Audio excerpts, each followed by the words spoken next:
Chronicles of the Narnia, Book 3, The Horse and His Boy, Chapter 12, Shasta in Narnia।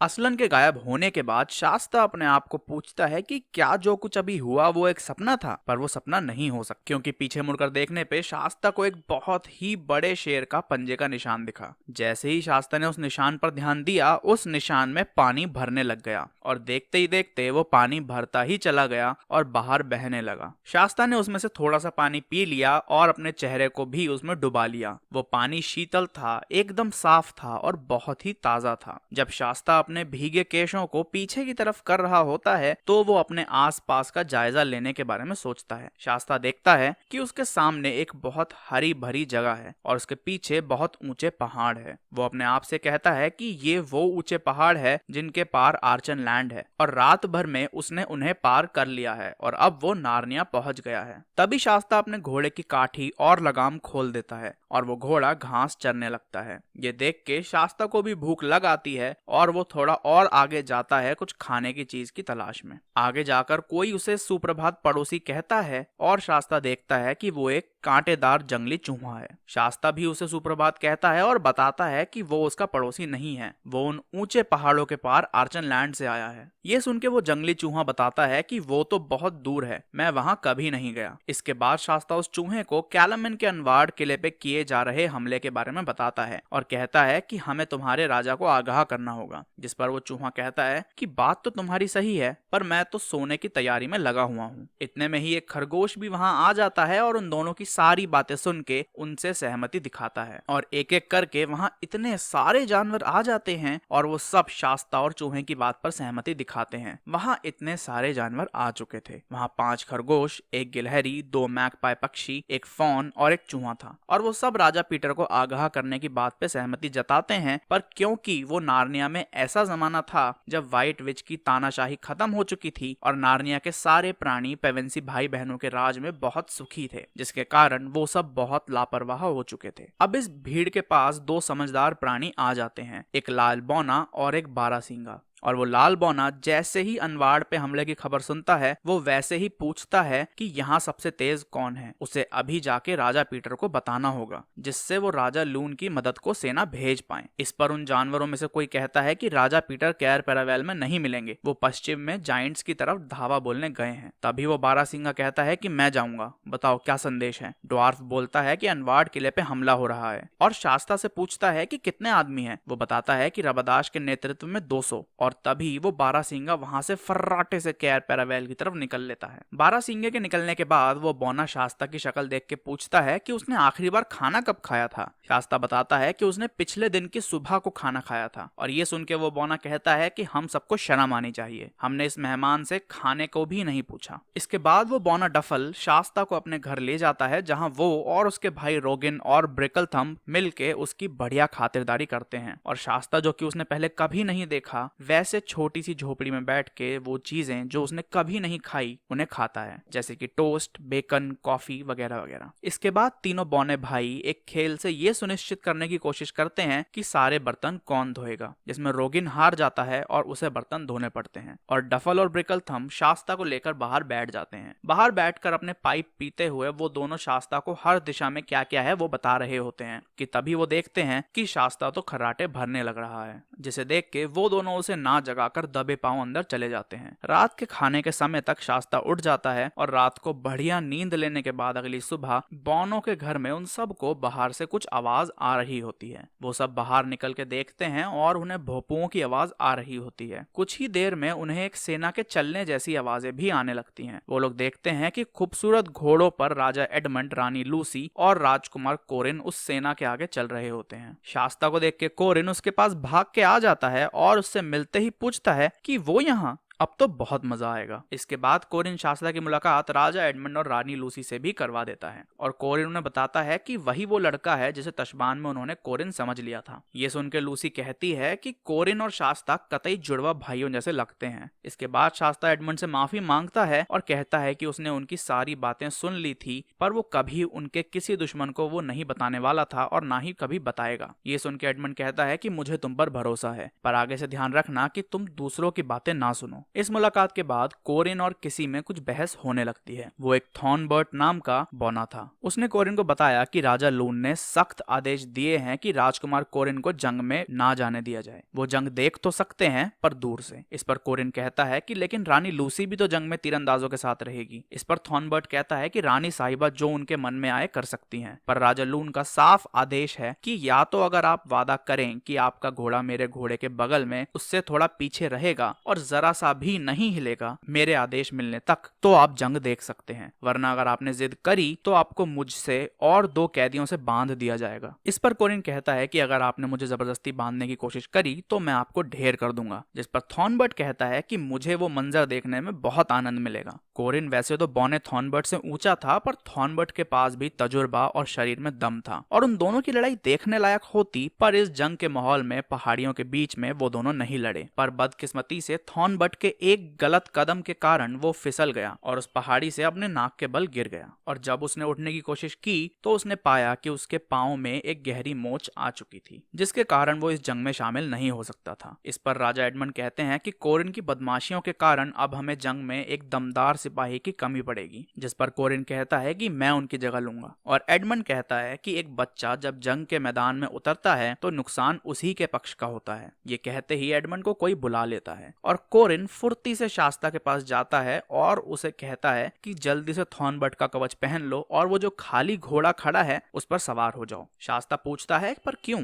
कोरिन कहता है कि ताकि हम दोनों भी जंग में लड़ सकें। हम दोनों को सेना के बिल्कुल पीछे एकदम चुपचाप चलना होगा और जंग शुरू होने के बाद किसी को इतना ध्यान नहीं रहेगा कि कौन कहाँ है। वो शास्ता से पूछता है कि तुम्हें भी लड़ना है ना जंग में? शास्ता कहता है हाँ, और सोचने लगता है कि इस बारे में तो उसने सोचा ही नहीं, और जंग में लड़ने के ख्याल से उसकी रीढ़ की हड्डी में झुरझुरियां छूटने लगती हैं। Chapter 13 the fight eight अनवार्ड। तकरीबन 11 बजे तक नार्निया की सेना चलने को तैयार हो चुकी थी और शास्ता और कोरिन भी सेना के पीछे पीछे चल दिए थे। पहाड़ों की चोटियों के साथ साथ चलते चलते वो सब एक बहुत बड़े खुले मैदान के सामने पहुंच जाते हैं, जहां से शास्ता पूरे आर्चन लैंड को देख पा रहा था और उसके पीछे रेगिस्तान की झलकें भी दिख रही थी। रास्ते में शास्ता ने कोरिन को अपने पूरे रोमांच भरे सफर के बारे में बताया और उसे ये भी बताया कि उसने घोड़े पर चढ़ना एक घोड़े से ही सीखा है और उसे घोड़े की लगाम चलाना भी नहीं आता। जिस पर कोरिन उसे लगाम चलाना सिखाता है और शास्ता उसे तशबान में सुनी सारी बातें बताता है। इसके बाद शास्ता कोरिन से पूछता है कि रानी सूजन कहाँ है। कोरिन उसे बताता है कि रानी लूसी ही जंगों में शामिल होती हैं और रानी सूजन बिल्कुल एक सयानी महिला जैसी हैं। वो कभी भी जंग वगैरह में अपना घोड़ा दौड़ा के नहीं आती। जैसे ही वो सब उस जगह पर पहुंचे थे,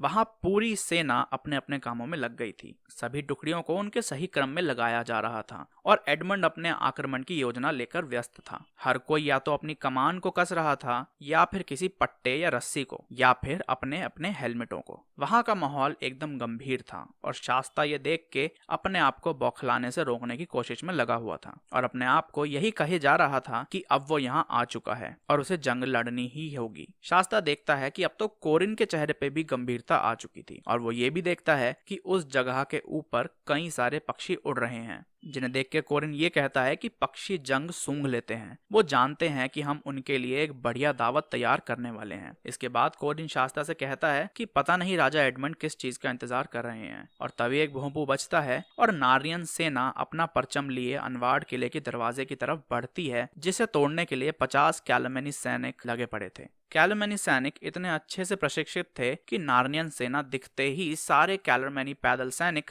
अपने अपने घोड़ों पर सवार हो जाते हैं और दोनों सेना एक दूसरे पे धावा बोल देती हैं और कुछ ही क्षणों में दोनों तरफ की सेनाओं के बीच का फासला कम होता जा रहा था और फिर वो दोनों सेना भिड़ गई और सब कुछ इतना जल्दी हुआ कि शास्ता को कुछ खास समझ नहीं आया। पहले शास्ता के हाथ से उसकी तलवार छूटी और फिर उसकी तरफ एक भाला आया, जिससे बचने के लिए वो झुका और अपने घोड़े से गिर गया और अपनी उल्टी मुट्ठी चोटिल कर बैठा। यहाँ उस हर्मिट की कुटिया के बाहर बैठा हर्मिट अपने जादुई तालाब के सामने बैठा सब कुछ जो भी हो रहा था वो देख रहा था। हर्मिट उस तालाब के सामने बैठकर उसके बगीचे के बाहर क्या हो रहा होता है वो देखता रहता है। हर्मिट ने यह देखा कि रबदाश और उसकी सेना का रात को किया गया हमला असफल रहा, पर हार मानने की जगह जिद्दी और बेसब्र रबदाश ने अपना हमला चालू रखा। हर्मिट ये भी बताता है कि रबदाश के साथ उसके कई भरोसेमंद सलाहकार भी हैं। वो बताता है कि वहाँ टॉर्मेंट किले का कोराडिन अजरू, क्लमैश, टेढ़े होंठ वाला इल्गमत और लाल दाढ़ी वाला तरकान है। ये सुन के ब्री कहता है कि मेरे पुराने मालिक एनराडिन, जिस पर अराविस उसे चुप करवा देती है और हर्मिट उन सबको उस हो रही जंग का सारा मंजर बताता है। वो बताता है कि कैसे राजकुमार कोरिन बहादुरी से लड़ रहे हैं और उन्होंने कैलरमैनी को भी मार गिराया। इस पर अराविस पूछती है कि शास्ता का क्या। हर्मिट बताता है कि क्या बताऊं उस बावले का, उसे जंग के बारे में कुछ भी नहीं पता। वो अपनी ढाल को तो इस्तेमाल भी नहीं कर रहा, पक्का मरेगा, और तलवार भी बस पकड़ रखी है। लो,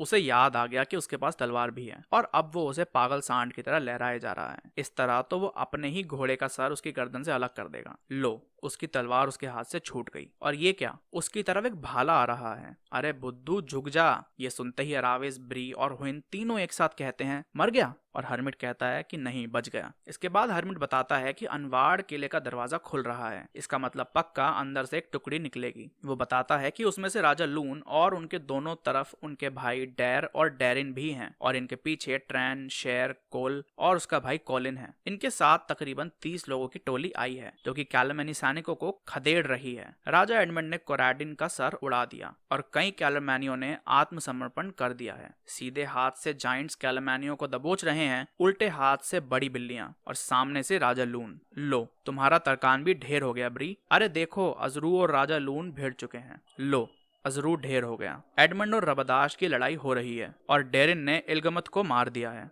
पता नहीं रबदाश कहाँ है और राजा एडमंड और क्लमैश अभी भी लगे पड़े हैं। लो, क्लमैश ने भी हार मान ली और इसी के साथ ये जंग खत्म। जंग में घोड़े से गिरने के बाद शास्ता बिल्कुल अपना होश खो चुका था। वो होश में था पर आसपास क्या चल रहा था वो उसे नहीं पता था। और कुछ देर बाद जब उसके आसपास शांति हो चुकी थी, उसने देखा कि कैलरमैनी सेना जंग हार चुकी है और अनवार्ड किले के दरवाजे पर एडमंड और राजा लून हाथ मिला रहे हैं और किसी बात पर हंस रहे हैं। शास्ता अपने आप को संभालते हुए उस दरवाजे पर लगी भीड़ की तरफ जाता है और देखता है कि रबदाश उस किले की दीवार पे लटका हुआ था। रबदाश को एक जाइंट ने अपने कटीले जूतों से कुचलने की कोशिश की थी पर नाकामयाब हुआ था। पर उस कोशिश में रबदाश जरूर अभी अभी धुले कंबल की तरह दीवार पे एक खूंटे में लटक गया था। राजा एडमंड रबदाश के सामने जाते हैं और रबदाश कहता है कि अगर उसमें हिम्मत है तो उसे रबदाश से एक राजा की तरह लड़ना चाहिए और अगर नहीं तो उसे अभी मार देना चाहिए। जिस पर एडमंड कहता है ठीक है, पर राजा लून उसे रोक देते हैं और रबदाश से कहते हैं कि अगर तुमने ये चुनौती मुझे एक हफ्ते पहले दी होती तो मैं खुशी खुशी तुमसे लड़ता, पर अनवार्ड पर अमन के समय पर अचानक से हमला करके तुमने अपनी औकात दिखा दी।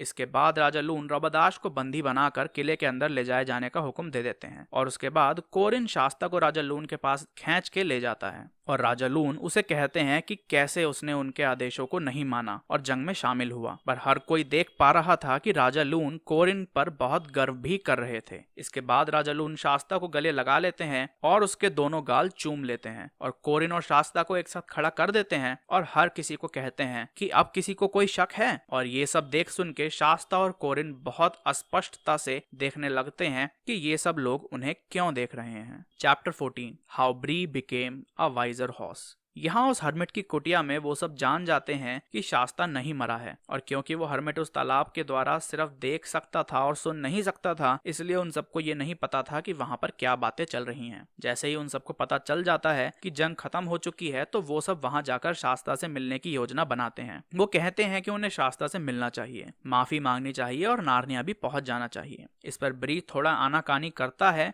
और कहता है कि उन्हें कुछ और दिन यहाँ रुक जाना चाहिए। इस पर हुइन पूछती है कि ऐसा क्यों, और वो बताता है कि वो लोग यहाँ जितने समय रहे उसके कारण खा खा के थोड़ी तंदुरुस्ती खो बैठे हैं, इसलिए उन्हें कुछ दिन और यहीं रुकना चाहिए क्योंकि नार्निया एक अलग दुनिया है। वहां जाने से पहले उन्हें अपने सबसे अच्छे रूप में आना होगा। ये सब सुन के हुइन कहती है, मैं समझ गई, ये सब तुम अपनी कटी हुई पूंछ की वजह से कह रहे हो ना। तुम चाहते हो कि तुम यहाँ तब तक रुको जब तक तुम्हारी पूंछ वापस उग ना जाए। इसके बाद अराविस ब्री से पूछती है कि यहाँ सब लोग एक शेर की कसमें क्यों खाते रहते हैं और ब्री तुम्हें तो शेर पसंद भी नहीं है। इस पर ब्री कहता है कि जब मैं या नार्निया का कोई भी किसी शेर की कसम खाता है तो वो असलन की बात कर रहा होता है। अराविस कहती है कि क्या असलन एक शेर है, क्योंकि उसने कैलमन में जो भी असलन की कहानियां सुनी हैं उनके हिसाब से वो एक शेर है। इस पर ब्री कहता है कि नहीं, वो एक शेर नहीं है। और इस पर अराविस कहती है, पर तुम तो कसमें शेर की खाते हो। और ब्री कहता है कि ये बातें समझने के लिए तुम अभी बहुत छोटी हो। जब ब्री ये सब कह रहा होता है तो वो उस हरी दीवार की तरफ कमर करके खड़ा हुआ था और ये सारी बातें कहते हुए उसकी आंखें आधी बंद थी। इसलिए जब एक बहुत ही बड़ा और उनका देखा सबसे डरावना शेर ब्री के पीछे से आ रहा था तो ब्री उस शेर को देख रही अराविस और हुइन के बदलते चेहरे नहीं देख पाया। ब्री अपनी बात चालू रखता है और कहता है कि असलन कोई असली शेर नहीं है। अगर होता तो वो जंगली होता, उसके 4 पंजे होते, शेर वाली मूछें होती। और जैसे ही ब्री ये कहता है तो असलन जो अब उसके बगल में खड़ा था उसकी मूछों के बाल से ब्री के कान में गुदगुदी हो जाती है और वो उछल के दूर भाग जाता है। और असलन को देख के डरी सहमी हुइन कहती है कि आप बहुत सुंदर हैं, अगर आपको मुझे खाना है तो आप खा सकते हैं। मैं आपके द्वारा खाई जाना ज्यादा पसंद करूंगी बजाय कि मुझे कोई और खाए। ये सब सुन के असलन कहता है कि बेटी मुझे तुम्हें नहीं खाना। और वो ब्री को कहता है, ओ डरे हुए नादान घोड़े, इधर आओ और पास आओ। ये देखो मेरे पंजे, मेरी मूछें, आओ छुओ मुझे, सूंघो मुझे, मैं पूरी तरह एक जंगली शेर हूँ। इसके बाद असलन अराविस को अपने पास बुलाता है और कहता है कि चिंता मत करो, आज मेरे पंजे तुम्हें घायल नहीं करेंगे। इस पर अराविस पूछती है, मुझे घायल? असलन बताता है कि वही वो शेर है जिसने उसे घायल किया था और वो इसलिए किया था ताकि तुम्हें उस दासी का दर्द महसूस हो सके जिसके तुम्हारे कारण कमर छील दी गई है। इस पर अराविस पूछती है कि उस दासी को मेरे कारण कोई और दिक्कत तो नहीं होगी ना? जिस पर असलन कहता है कि मैं तुम्हें सिर्फ तुम्हारी कहानी सुनाऊंगा, किसी और की नहीं। इसके बाद असलन उन सबको बताता है कि अभी एक और मेहमान उनके पास आने वाला है और ये कह के असलन वहां से चला जाता है।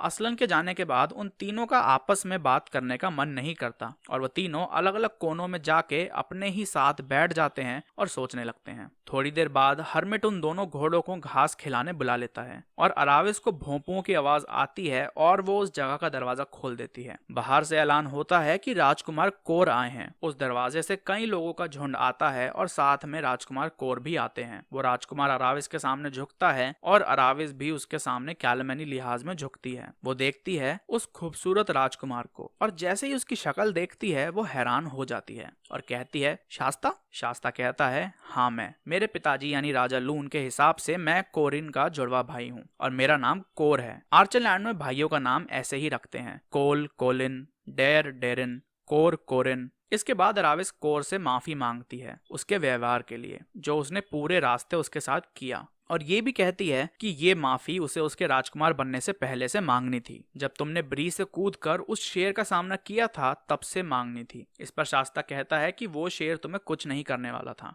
और अराविस कहती है कि वो जानती है। इसके बाद वो दोनों एक दूसरे की आंखों में देख के समझ जाते हैं कि वो दोनों असलन के बारे में जानते हैं। इस सब के बाद अराविस का ध्यान शास्ता के हाथ पर बंधी पट्टी पर जाता है और वो कहती है कि तुम भी तो जंग में लड़े थे और शास्ता कहता है कि हाँ, कह सकते हैं, और ये चोट भी कोई असली चोट नहीं है, बस थोड़ा सा छिला है। इसके बाद अराविस पूछती है, कोर पर तुम्हारे पिता राजा लोन को कैसे पता चला कि तुम उनके बेटे हो? इस पर कोर बताता है कि बैठ के बात करते हैं क्योंकि ये कहानी बहुत लंबी है। वो बैठ के बताता है कि जब कोर और कोरिन पैदा हुए थे तो उनके पिता उन दोनों को नार्निया के किसी जादुई सेंटोर का आशीर्वाद दिलवाने गए थे और उस सेंटोर ने मुझे यानी कोर को देख के बोला था कि मैं किसी दिन आर्चरलैंड को एक बड़े खतरे से बचाऊंगा। और एक बार नाम का आदमी जो कि एक जमाने में राजा लोन का खास हुआ करता था, उसने उनसे कोई धोखेबाजी की जिसके कारण उसे राज दरबार से निकाल दिया गया था पर आर्चरलैंड में रहने दिया गया था। वो टिसॉर्क का खबरी था और आर्चरलैंड की कई खुफिया खबरें उसने टिसॉर्क तक पहुंचाई थी। उसे जब पता चला कि मैं आर्चरलैंड को किसी खतरे से बचाऊंगा तो वो मुझे लेके फरार हो गया और अपनी एक नाव में बैठ के चल दिया।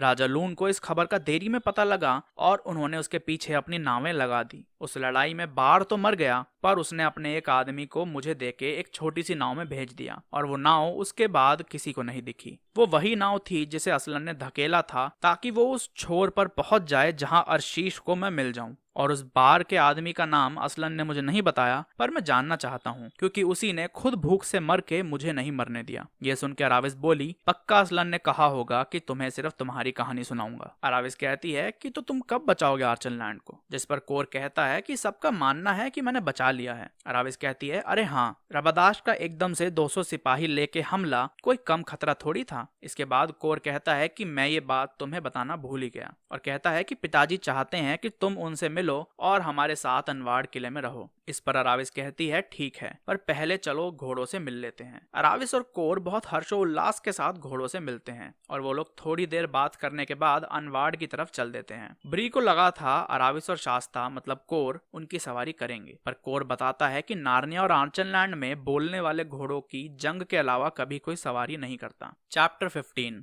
रबादाश द रिडिकुलस। जंगलों से होके वो सब अनवाड़ किले तक पहुंच जाते हैं और वहां राजा लून खुद उनका स्वागत करते हैं। अराविस उन्हें देखकर बिल्कुल भी ये नहीं कह पाती कि वो एक राजा हैं, क्योंकि उन्होंने जो कपड़े पहने थे वो बहुत ही पुराने थे, और वो इसलिए क्योंकि वो अपने शिकारी कुत्तों को देखने गए थे। लेकिन जिस अदब से झुककर उन्होंने अराविस का स्वागत किया उसे देखकर साफ पता चल रहा था कि वो एक राजा हैं। अराविस को राजा लून बताते हैं कि कोर ने उनके सारे रोमांच के बारे में उन्हें बता दिया है। तभी अराविस शास्ता के उस शेर का सामना करने वाले किस्से का जिक्र करती है और राजा लून कहते हैं कि कहानी के इस हिस्से के बारे में कोर ने हमें कुछ नहीं बताया। और फिर अराविस वो वाली बात उन्हें बताती है जिसे आने वाले कुछ दिनों में राजा लून कई लोगों को बता देते हैं। अराविस के बाद राजा लून घोड़ों से भी उसी अदब के साथ बात करते हैं और उनसे उन दोनों के अगवा होने से पहले वाले घर और परिवार के बारे में कई सवाल पूछते हैं। तभी रानी लूसी महल के अंदर से आती हैं और राजा लून बताते हैं कि वो अराविस के कमरे की तैयारी में लगी हुई थी और रानी लूसी और अराविस में मिलते ही दोस्ती सी हो जाती है। खाने के समय राजा लून कहते हैं कि वो रबादाश अभी भी उनके कब्जे में है, उसके साथ क्या किया जाए। इस पर पेरिडन कहते हैं कि उसने जो हरकत की है वो उसे एक हत्यारे की श्रेणी में डाल देती है और आपको पूरा अधिकार है उसका सर धड़ से अलग करने का। राजा लून इस पर कहते हैं कि अगर कल जंग के बीच में रबादाश मारा जाता तो उन्हें बहुत सुकून मिलता, पर अब हालात अलग हैं और उनसे ऐसे किसी को मारा नहीं जाता। इस पर कोई कहता है कि टिसॉर्क के बेटे को मारना मतलब उससे जंग करना। इस पर रानी लूसी कहती है कि उन्हें रबादाश को जिंदा छोड़ देना चाहिए और उसे तशबान भेज देना चाहिए, इस शर्त पर कि वो आगे ऐसी हरकत कभी नहीं करेगा। इसके बाद राजा लून अपने सैनिकों से रबादाश को उसके उस कमरे से बुलवा लेते हैं जहां उसे अच्छे से रखा जा रहा था और वो रबादाश को कहते हैं कि अगर वो उनकी शर्तें मान लेगा तो उसे सही सलामत उसके घर भेज दिया जाएगा। पर जिस तरह उसने वो अच्छा खाना खाने से मना कर दिया था जो कि उसे उसके कमरे में दिया गया था, उसी तरह उसने उनकी शर्तें सुनने से भी मना कर दिया और उन्हें कोसता रहा और गालियां बकता रहा।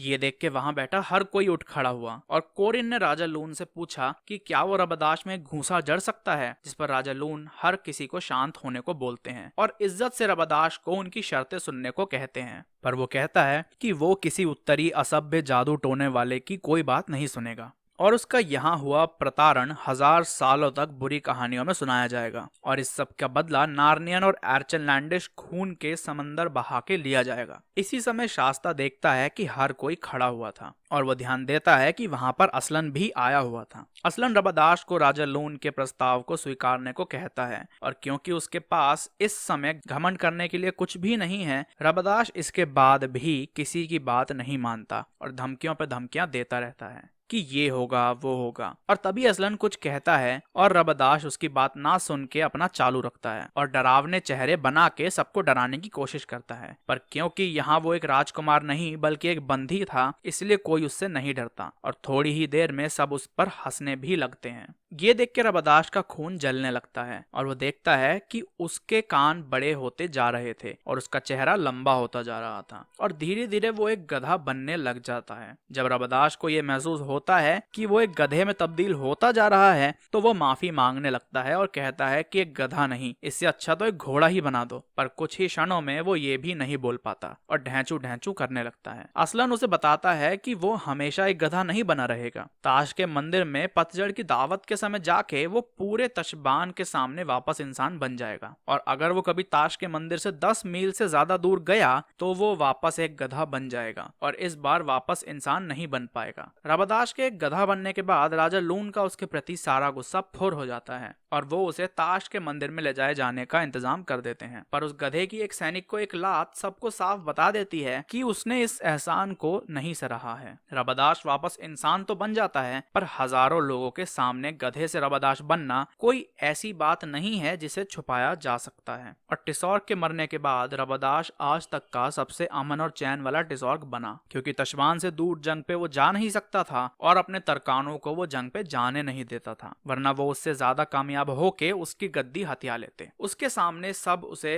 रबादाश द पीस मेकर बुलाते थे और पीछे रबादाश द रिडिकुलस। आने वाली तशबान की कई पीढ़ियों में जब भी कोई बेवकूफी करता तो उसे दूसरा रबादाश बुलाया जाता और यहाँ आर्चनलैंड में बढ़िया दावत और जश्न मनाए गए। कई कवियों ने कविताएं सुनाई और लूसी ने अपने नार्निया में आने की कहानी सुनाई, और किसी ने ये कहानी भी सुनाई कि पायर एक 2 सर वाला जायंट का नाम था और जब वो एक लड़ाई में हार गया तो पत्थर का बन गया और माउंट पायर कहलाया। इसके बाद राजा लून कहते हैं कि अब बच्चों को सो जाना चाहिए और कहते हैं कि कोर तुम्हें सुबह पूरे महल और राज्य के बारे में सब जानना है और आगे चल के राजा बनना है। इस पर कोर कहता है पर राजा तो कोरिन को बनना चाहिए, वो मुझसे ज्यादा काबिल है। इस पर राजा लून कहते हैं कि वो चाहकर भी उसे राजा नहीं बना सकते, राजगद्दी का असली हकदार तो कोर है। इस पर कोर कहता है कि कैसे, वो दोनों तो जुड़वा हैं, तो उन दोनों में से जिसे आप चाहें राजा बना सकते हैं। इस पर लून कहते हैं कि ऐसा नहीं है, भले ही तुम दोनों जुड़वा हो पर फिर भी तुम दोनों में से कोई तो पहले पैदा हुआ ही था और कोर तुम कोरिन से पूरे 20 मिनट बड़े हो। ये सुन के कोर कोरिन से माफी मांगता है और लून से विनती करता है कि वो कोरिन को ही राजा बनाए, पर कोरिन कहता है कि वो भी कोर को राजा बनाने के समर्थन में है,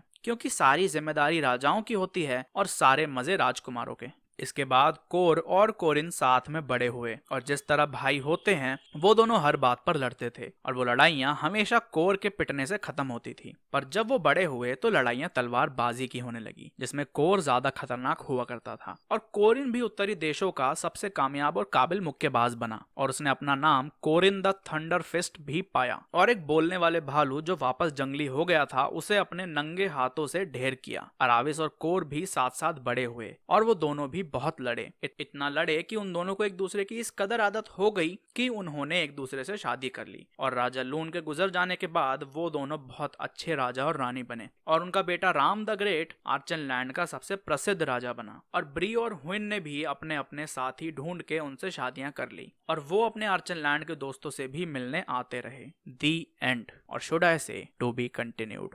तो ये थी book 3 of the chronicles of the Narnia, the horse and his boy. ये थी कहानी शास्ता, अराविस, हुइन, ब्री, कोरिन, राजा लून, एडमंड, लूसी, सारे कैरेक्टर्स की। मजा आ गया भाई साहब बुक पढ़ के, और इस वीडियो बनाने के कारण से मैंने ये बुक इतनी जल्दी पढ़ ली, तकरीबन 1.5 महीने के अंदर, जिसको देख के मैं बहुत इंप्रेस हुआ अपने आप से, क्योंकि भाई साहब इतनी जल्दी मैंने कभी बुक नहीं पढ़ी ऐसी इस लेंथ की। और इसके बाद आने वाली है नेक्स्ट टू नेक्स्ट वीक से शुरू होगी प्रिंस कैस्पियन, उसके लिए तैयार हो जाओ। अगर प्रिंस कैस्पियन के लिए एक्साइटेड हो नीचे कमेंट में जरूर मेरे को बताओ। और साथ ही में ये जो कहानी आपने सुनी, ये जो 4 पार्ट के अंदर सुनी, इसके अंदर कौन सा सबसे बेस्ट मोमेंट लगा, इस कहानी के ऊपर आपके ओवरऑल क्या है थॉट्स, वो सारे मुझे कमेंट्स में जानने हैं। तो इसीलिए इस कहानी को खत्म होने के खुशी में जल्दी से कमेंट्स में जाओ और मुझे बताओ कि तुम्हें इस कहानी में सबसे ज्यादा बढ़िया क्या लगा, बढ़िया कैरेक्टर कौन सा लगा, सबसे बढ़िया इस कहानी के अंदर तुम्हें क्या चीज लगी, वो मुझे जाननी है। कमेंट्स में जल्दी बताओ, लाइक कमेंट शेयर सब्सक्राइब कर देना और डिस्क्रिप्शन को चेक जरूर करना, वहां तुम्हें कुछ मजेदार चीजें मिल जाएंगी। और अभी भी मैं तुमसे रिक्वेस्ट करूंगा कि इन बुक्स को खुद पढ़ो, क्योंकि ये सच में बहुत ब्यूटीफुल किताबें हैं, बहुत बढ़िया किताबें हैं। और ये ट्विस्ट कि कोर और कोरिन भाई हैं, ये कैसा लगा? मैंने तो ये बहुत पहले प्रिडिक्ट कर लिया था, क्योंकि मैंने बुक्स के अंदर ऐसी कई डिटेल्स हैं जिनसे तुम प्रिडिक्ट कर लेते हो पहले ही। आप कर पाए थे कि नहीं कर पाए थे, या कब किया था, ये मुझे जानना है। तो that's it for the video. Tata bye bye, enjoy करो और वीडियो देखते रहो, चैनल को सब्सक्राइब करो, मजे करते रहो।